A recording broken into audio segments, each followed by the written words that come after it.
Ako si Brian Naringo. High school pa lang ako hanggang college. Ako po ay isang working student ako. Hindi po ako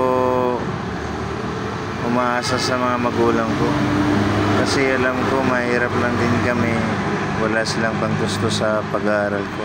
Tsaka apat kami magkakapatid. Yung trabaho lang ng papa ko,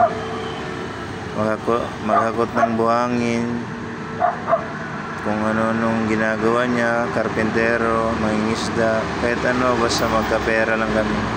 Iyan pala yung mga kabatch ko nung college ako. Sila nasa serbisyo na yung mga iba. Yung iba malalaki ng ranggo niyan.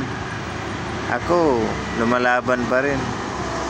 Sana matupad rin ang pangarap kong maging katulad nila, law enforcement balang araw. Umaasa ako na magkikita kami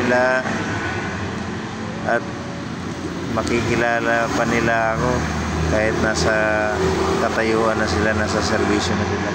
Salamat sa mga naging kakilala ko, mga kabatch ko na naging